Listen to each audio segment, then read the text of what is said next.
He sallallahu alayhi wasallam said that the hour will not take place until intoxication will be on the increase. Isn't this the case today? These constant reminders, yet we live a life of disobedience, we live a life of sin. He sallallahu alayhi wasallam said that after the minor signs, the major signs will take place. And after the major signs, the hour will come. I ask, did you know a day will come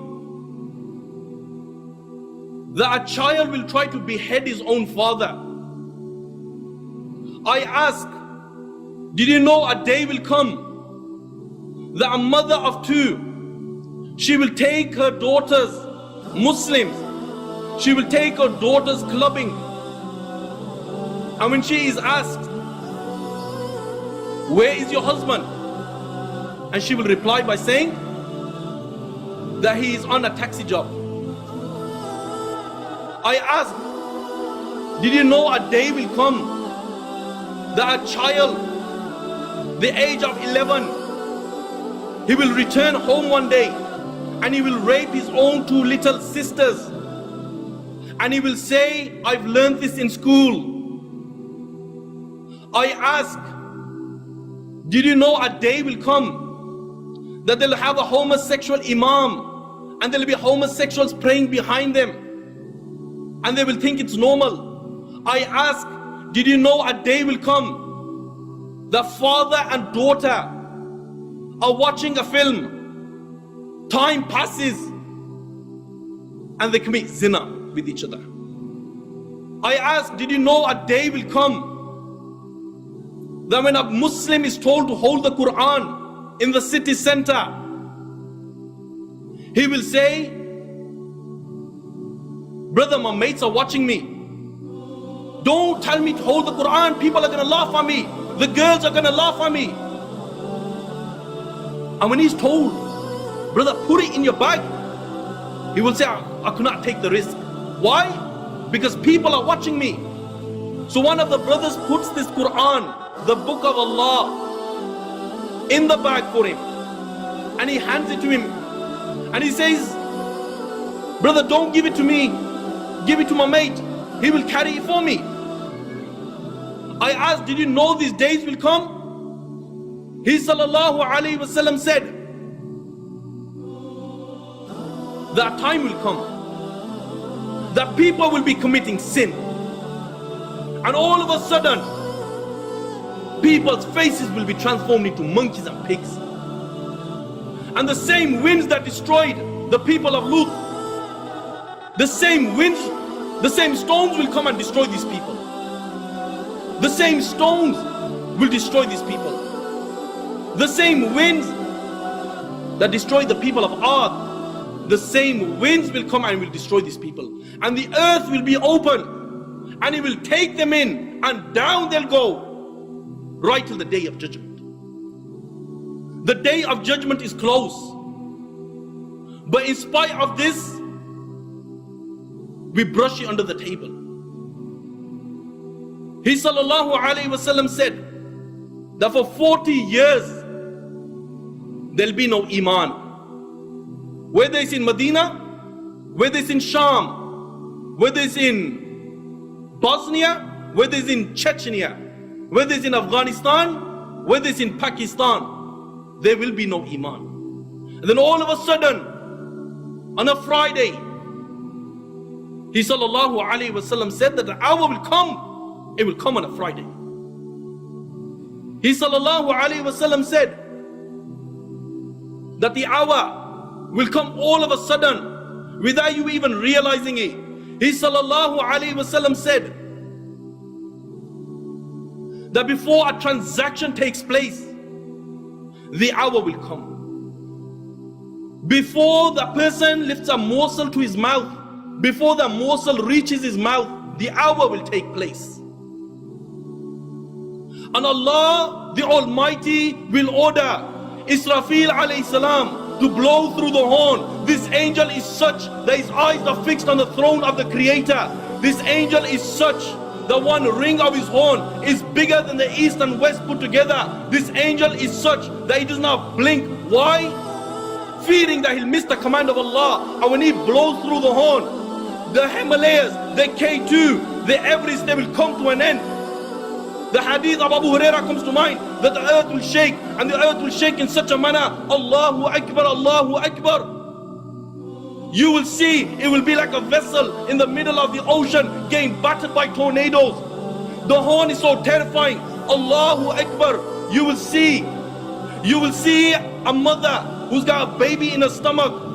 When she hears the horn, she will miscarry a baby. Why? Because the sound of the horn is so terrifying. That child who's only 10 years old, 15 years old, 16 years old, his face will turn wrinkly, his hair will turn white, he will look like a person who's over 100. Why? Because this is the day of reckoning. And when this is taking place, the mother who's got a child, she on that day won't remember that she had a child. Why? Because the sound of the horn. The sound of the horn is so terrifying that you will see mankind will be in a drunken state, but in reality they won't be drunk. The hadith of Abu Huraira comes to mind. He said that Shaitan and his army will begin to run and they will begin to hide. They will begin to run and they will begin to hide. The Quran says on that day there is no refuge. He will look above the people, and what will they see? They will see the sky will look like the black filth of oil. It will crack piece by piece. The earth beneath them, it will crack piece by piece. The oceans will be on fire on that day, and they will explode from their places. Allahu Akbar. Picture this in your mind, that the oceans, they will be on fire and they will explode from their places. The stars will lose their shine and they will come crashing down, and there will be darkness everywhere. And when there is darkness everywhere, nothing will remain. Every single thing in the universe will come to an end. The hadith of Abu Huraira says that the angel of death, it will say to Allah, "Oh Allah, all those are in the heaven and all those are in the dunya, they have come to an end, except for those who you wish to remain alive, O Allah." Allah will say, "Who remains?" And the angel will say, "Oh Allah, Jibreel remains, Mikael remains, Israfil remains, and the angels who are carrying your throne, they remain." Allah the Almighty will say, "Let death come to Jibreel, let death come to Mikael, let death come to Israfil, and let death come to all those angels who are carrying my throne." Then Allah will say, "Who remains?" Ya Allah knows who remains. Allah will say to the angel of death, "Who remains?" And the angel will say, "Oh Allah, I remain, you remain, no one else remains." Yet then Allah will say, "I created you for a purpose. You have fulfilled your purpose. You also die, and you will die." And then Allah the Almighty, He will roll up all the heavens in His hands. He will roll up all the worlds in His hands. And Allah will raise His voice and Allah will say, "I am the Almighty Allah. I am the Almighty Allah. For whom is the divine rule today? For whom is the power today?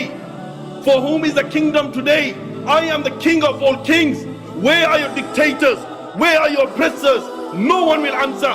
Allah Himself will answer, and Allah will say, "Power is for Allah, might is for Allah, the one, the only, the irresistible."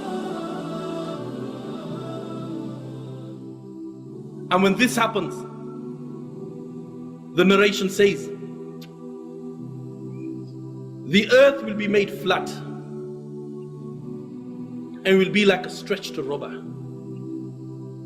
Allah the Almighty, He will order the heavens to pour rain. And the heavens will pour rain for 40 days.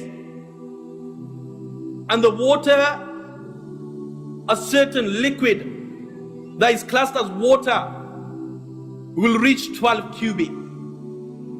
Then Allah the Almighty, He will say to the bodies, form, and they will form. And when they reach their complete, Allah the Almighty will say, Jibrail, Mikael, Israfil, Malak al-Maut, come to life, and they will come to life. And then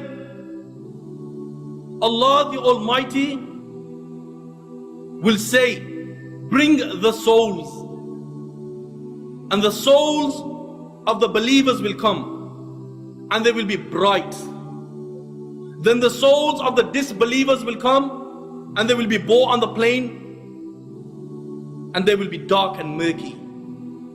Then Allah will order the souls to be placed in the horn, and then Allah the Almighty will order the angel Israfil alayhi salam to blow through the horn, and this angel will blow, and he will give it such a blow that the hadith states that the souls will come out like a swarm of bees, and they will cover the heavens and the earth, and they will enter their bodies, and everybody will be awake. They'll be naked, they'll be uncircumcised, they'll be barefooted, and they'll be looking forward. The hadith states, picture this in your mind, the person who done wudu, with perfection, Allahu Akbar, on the plane of resurrection, there'll be light covering his hand, there'll be light covering his face, there'll be light covering his head, there'll be light covering his feet, there'll be light in front of him, there'll be light behind him, there'll be light on the left, there'll be light on the right, there'll be light in front, the light behind, light will be surrounding him. Allahu Akbar. Then comes the Hujjaj, they'll be on the plane of resurrection. Allahu Akbar, Allahu Akbar. They will be saying, Labbaik Allahumma Labbaik, Labbaik Allahumma Labbaik. There'll be light in front of them, there'll be light behind them, there'll be light on the left, there'll be light on the right, they'll be surrounded by light. Then comes the warriors of Islam. They will be on the plane of resurrection. Some will be holding their own intestines, some will be holding their own limbs, their blood will be flowing, their blood will smell like musk. There'll be light in front of them, light behind them, light on the left, light on the right, light will be surrounding them. Then comes the Mu'adhin. He will be on the plane of resurrection, and he will be giving the adhan, Allahu Akbar, Allahu Akbar. And he will continuously do the adhan. There'll be light in front of him, there'll be light behind him, there'll be light on the left, there'll be light on the right. He'll be surrounded by light. Allahu Akbar, Allahu Akbar. These are for the good people. Now comes the junkie, now comes the druggie, the very spliff he took, the very sniff he took. He'll be on the plane of resurrection. The crack, the weed, the opium, the white lady, you name it, will be wrapped around his neck. His tongue will come down towards his waist like a thirsty dog. Between his skin and his flesh there'll be snakes and scorpions biting him. He'll be made to wear the slippers of hell that'll make his brain bubble like a boiling water in a kettle. That person who fornicated, he'll be on that plane of resurrection. Allahu Akbar. His private part will be placed on his face. His blood and pus will flow from it. And the prophets of Allah, his mother, his father, every single person on the plane of resurrection will know that this guy is the fornicator. The one who backbites, his face will be on the plane of resurrection in such a manner, Allahu Akbar, his face will be transformed into a monkey. The person who deals with haram, he'll be on the plane of resurrection. His face will be transformed into a pig. Allahu Akbar. The person who deals with interest, he'll be walking on his face. The two-faced guy. The two-faced guy will be on the plane of resurrection in such a manner that he'll have two physical faces. In another narration, he'll have two tongues made out of fire. Then the oppressor,